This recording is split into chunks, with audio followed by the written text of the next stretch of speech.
सभी को जय श्री कृष्ण, राधे राधे। तो आज सुनाते हैं भगवान के परम भक्त की लीला कथा, जिसके साथ भगवान ने लीला की, जिसके साथ भगवान ने इतनी कृपा की, उनके ऊपर इतनी करुणा बरसाई। लेकिन उनका जीवन कैसा था, कैसे उन्होंने भगवान की प्राप्ति की, कैसे उनके ऊपर कृपा की भगवान ने, ये सत्य लीला कथा में आप श्रवण करेंगे।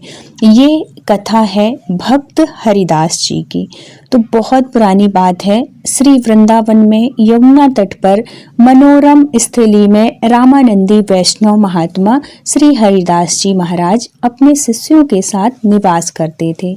उस पुण्य भूमि की शोभा विचित्र थी। मालती, माधवी आदि लताओं की अनुपम सुगंधित समीर बहा करती थी। प्रफुल्लित पुष्पों पर भ्रमरों के झुंड अपनी झंकार से कुंजों को मुखारित करते थे। कोयलों की कूक तथा तोते आदि पक्षियों का कलरव सांसारिक प्रपंचों से मलिन मानस को निर्मल बना देते थे।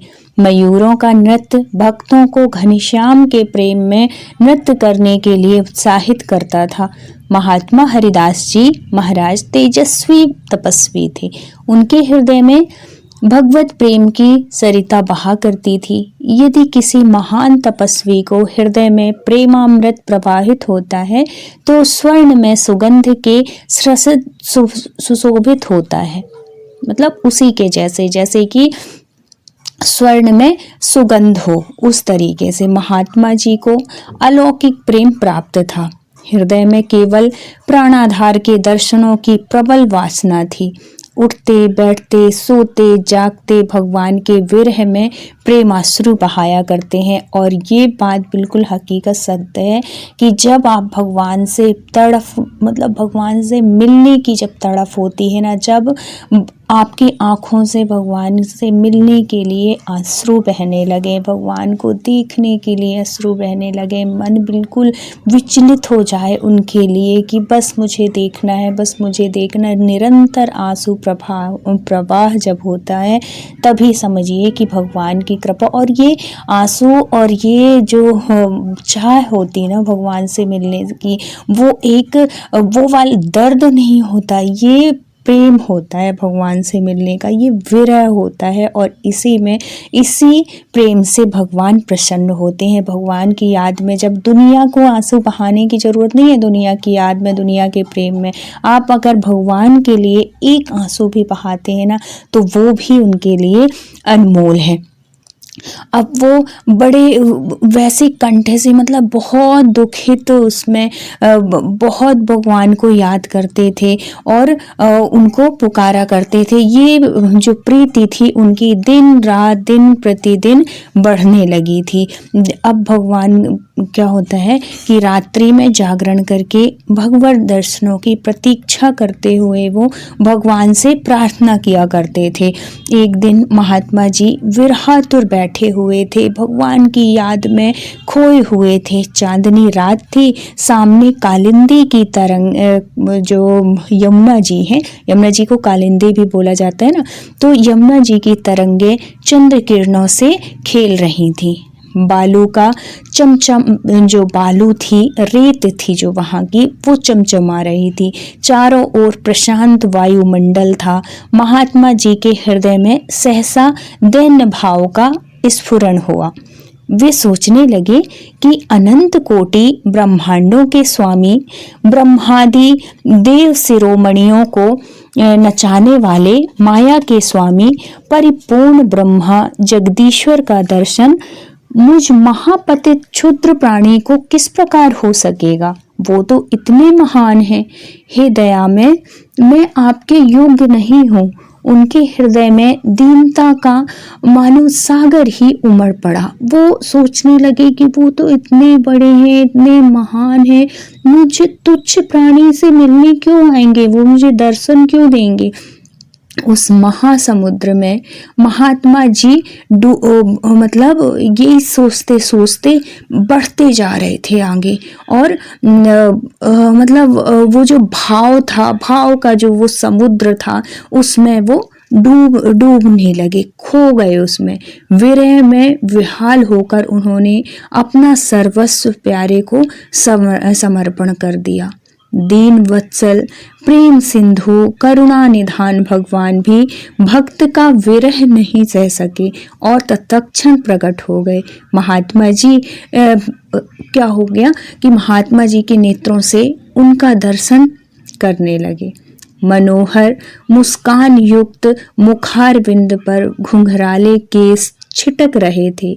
मणियों से मंडित मुकुट दिव्य वर्ण के पुष्पों से सुशोभित था। कानों में कुंडल झिलमिला रहे थे। नेत्रों में मनोहारिणी चितवंती पीतांबर श्यामल सुकुमार अंगों पर झलक रहा था। वनमाला कर्णों तक लटक रही थी। महात्मा जी इस रूप माधुरी में निमग्न हो गए। भगवान ने चेत कराया, मतलब वो मूर्छित हो गए थे। ये सोचते सोचते ऐसे मूर्छित हो गए और ये सारा जो दर्शन है उनको मूर्छा में ही, बेहोशी जैसे हो जाती है ना, वैसे ही हालत में उन्होंने उनको इस तरीके से दर्शन कराया। अब क्या होता है, झिलमिला रहे थे। नेत्रों में मनोहारिणी चितवन पीतांबर श्यामल सुकुमार अंगों पर, मतलब वो जो जो कुछ पहने हुए थे वो सब दृश्य उनको दिख रहा था। भगवान ने उनको चेत कराया, होश में लाया, अपने कर कमल मस्तक पर फेर दिया। जो उनके कोमल इतने मतलब इतने कोमल जो हाथ थे उनको उनके मस्तक पर फेरा।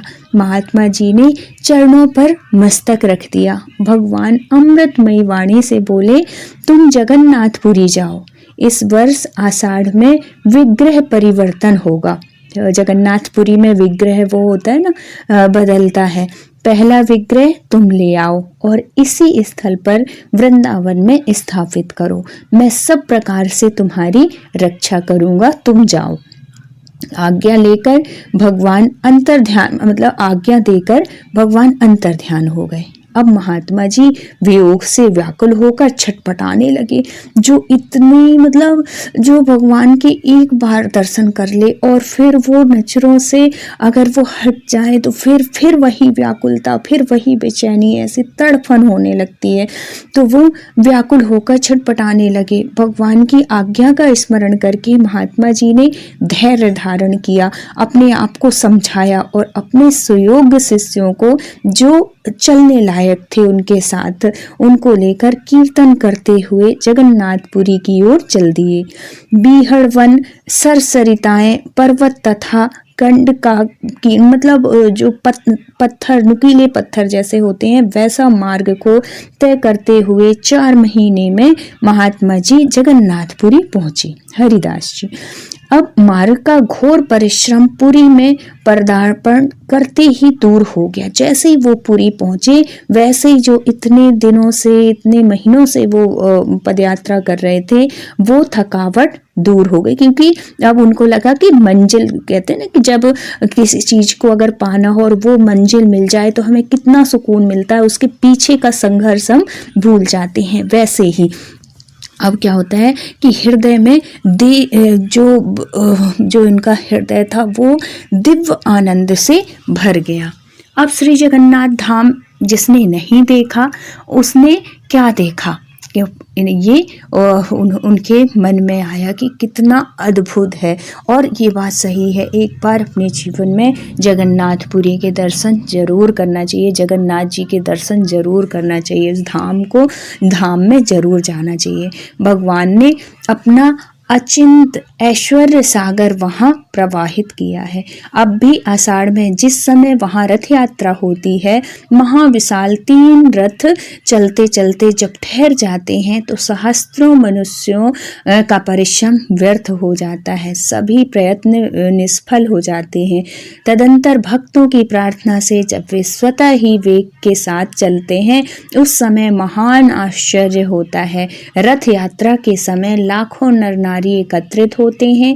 प्रति वर्ष यह महोत्सव बड़ी धूमधाम से संपन्न होता है। रथ यात्रा को महोत्सव तो था ही, दूसरे विग्रह परिवर्तन का भी योग था। 36 वर्ष के पश्चात जब 2 आषाढ़ आते हैं तब श्री जगन्नाथ जी के कलेवर बदले जाते हैं। कलेवर बदले जाने मतलब दूसरे चैन बदले जाते हैं। बड़ी भारी प्रतिष्ठा होती है। सोचो 36 वर्ष के बाद होता है ये यज्ञ होता है, वेद पाठ होता है और नाना प्रकार से अभिषेक किया जाता है। इस प्रकार यह महोत्सव में भी महोत्सव था। इस समय जगन्नाथपुरी में करोड़ों यात्री दूर दूर देशों से आए हुए हैं। आनंद का समुद्र उमड़ रहा है। इसी समय हमारे चरित्र नायक जो हैं, जो हमारे हरिदास जी महाराज महात्मा जी भी वहाँ आ पहुँचे। अभिषेक होने में 4 दिन शेष थे। महात्मा जी ने पुजारी के पास जाकर अपना परिचय दिया और भगवान की आज्ञा उन्हें कह सुनाई। पुजारियों ने कहा, हमको कुछ भी अधिकार नहीं है, आप राजा साहब से मिलें। श्री महात्मा जी जो हरिदास जी थे वो राजा साहब से मिलने गए। राजा साहब ने हरिदास जी के तेजो में मुखमंडल देखकर उन्हें उठकर साष्टांग प्रणाम किया, क्योंकि जिसने भगवान का दर्शन कर लिया हो उसका तो तेज बढ़ना ही था। अलौकिक तेज आ जाता है जब हम भक्ति करते हैं ना, तो हमारे चेहरे में एक भक्ति का तेज होता है। सुंदरता तो वो अलग चीज़ है, लेकिन एक जो तेज होता है वो दिव्य होता है। तो उन्होंने तो साक्षात भगवान के दर्शन किया था, तो उनको सोचो कितना तेज रहा होगा। अब राजा साहब उनको प्रणाम किए और उनको मतलब बिठाला साष्टांग प्रणाम करके, और परिचय पूछकर आने का कारण पूछा। महात्मा जी ने भगवान की आज्ञा सुना दी। राजा साहब ने कहा, महाराज, सर्वदा से यही नियम चला आया है कि प्रथम विग्रह समुद्र में प्रवाहित कर दिए जाते हैं। आज हम नई प्रणाली कैसे चला सकते हैं? महाराज, हम इस कार्य के लिए असमर्थ हैं, क्योंकि जो परंपरा है, जो वर्षों से चली आ रही है, हम वही करेंगे। आपको भगवान की आज्ञा हुई होगी, किंतु हमको तो भगवान की आज्ञा नहीं हुई, तो हम कैसे माने? अतएव क्षमा करें हमें इस चीज के लिए, इस बात के लिए। महात्मा जी महात्मा जी कहते मतलब हरिदास जी कहते हैं कि राजन, यदि विग्रह सागर में प्रवाहित होंगे तो मेरा शरीर भी सागर में प्रवाहित हो जाएगा, क्योंकि मैं अपनी इच्छा से नहीं आया हूँ। राजा साहब ने कुछ उत्तर नहीं दिया। महात्मा जी समुद्र तट पर आकर प्रशांत मन से भगवान का ध्यान करने लगे। अन्न जल त्याग कर एकाग्र चित्त से उसे भुवन मोहन रूप का स्मरण करने लगे, जो स्वरूप उनको दर्शन हुआ था, जिस स्वरूप का वे प्रथम दर्शन कर चुके थे, उसी के ध्यान में वो बैठ गए। अर्धरात्रि का समय है, राजा साहब शयन कर रहे हैं। राजा साहब ने देखा श्री जगन्नाथ जी प्रकट हुए।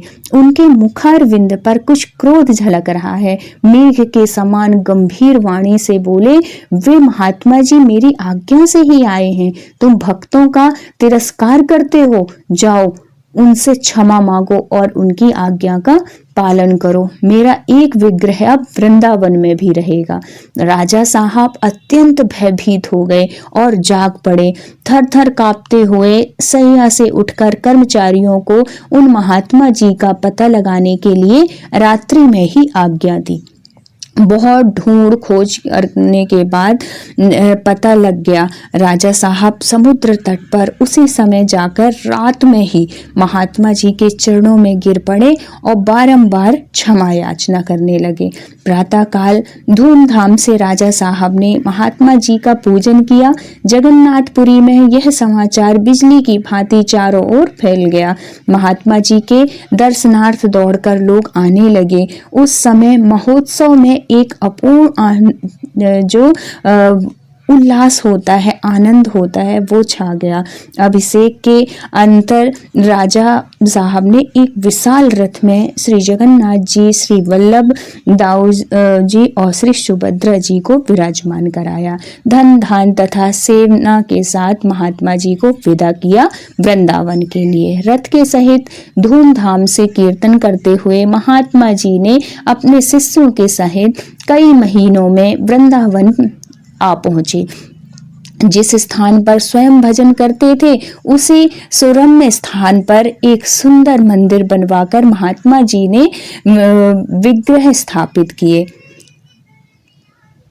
जहाँ पे पहले वृंदावन में वो भजन किया करते थे, वहीं पे वृंदावन में वही दिव्य स्थान, वही दिव्य विग्रह, वही सुंदर मंदिर आज भी वर्तमान है। सामने यमुना जी बह रही हैं, नीचे घाट बना हुआ है जिसे जगन्नाथ घाट कहते हैं। आज भी इस स्थान पर अपूर्व दिव्यता विराज रही है। भजन में स्वाभाविक मन लगता है, शांति का साम्राज्य सा छाया हुआ है। वृंदावन में श्री जगन्नाथ जी भक्तों को आज भी दिव्य अनुभव, दिव्य चमत्कार दिखाया करते हैं। अभी मतलब इतनी भगवान की करुणा है, इतनी अपार करुणा है कि अभी भी उनके कोई ना कोई अनुभव लोगों को मिलते हैं। एक वो अनुभव उन्होंने बताया कि एक बार माता जी भगवान को पुष्प और तुलसी चढ़ा रही थी। सहसा श्री जगन्नाथ जी का विग्रह तेजोमय हो गया और विग्रह से सांसों मतलब सांस जैसे हम सांस लेते हैं ना, वैसे होता हुआ दिखाई दिया। पास में ऐसे हवा सी आती हुई भगवान के श्वास की वायु स्पर्श करने से वो घबरा गई तथा मूर्छित होकर गिर पड़ी। आधा घंटे के पश्चात उनको बाहर मतलब होश आया और उनको ज्ञान हुआ कि मुझे मतलब क्या हुआ था। यह घटना कुछ वर्ष पहले की है। एक और घटना है कि एक बार माता जी हरिद्वार गई हुई थी। मंदिर में पुजारी ने भोग लगाया। माता जी उस समय हरिद्वार में ध्यान कर रही थी। ध्यान में जगन्नाथ जी प्रकट हुए और वह थाल सम्मुख दिखाकर बोले, आज भोजन मैंने नहीं पाया है। आज इसने मतलब जिसने भोग लगाया है उसने त्रुटि कर दी है। माता जी को व्याकुलता हुई और उन्होंने तत्क्षण पुजारी को मतलब उससे संपर्क किया।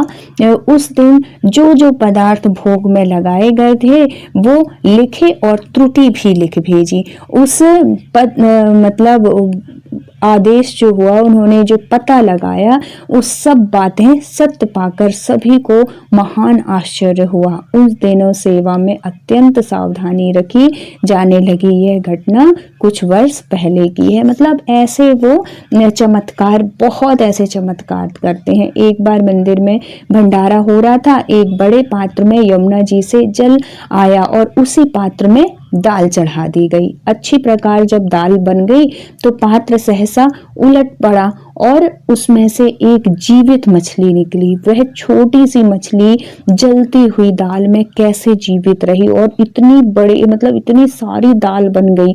और यह अद्भुत घटना बहुत पहले की नहीं है, कुछ वर्ष पहले की ही है। तो ऐसे उस मंदिर में ऐसे आज भी चमत्कार होते हैं।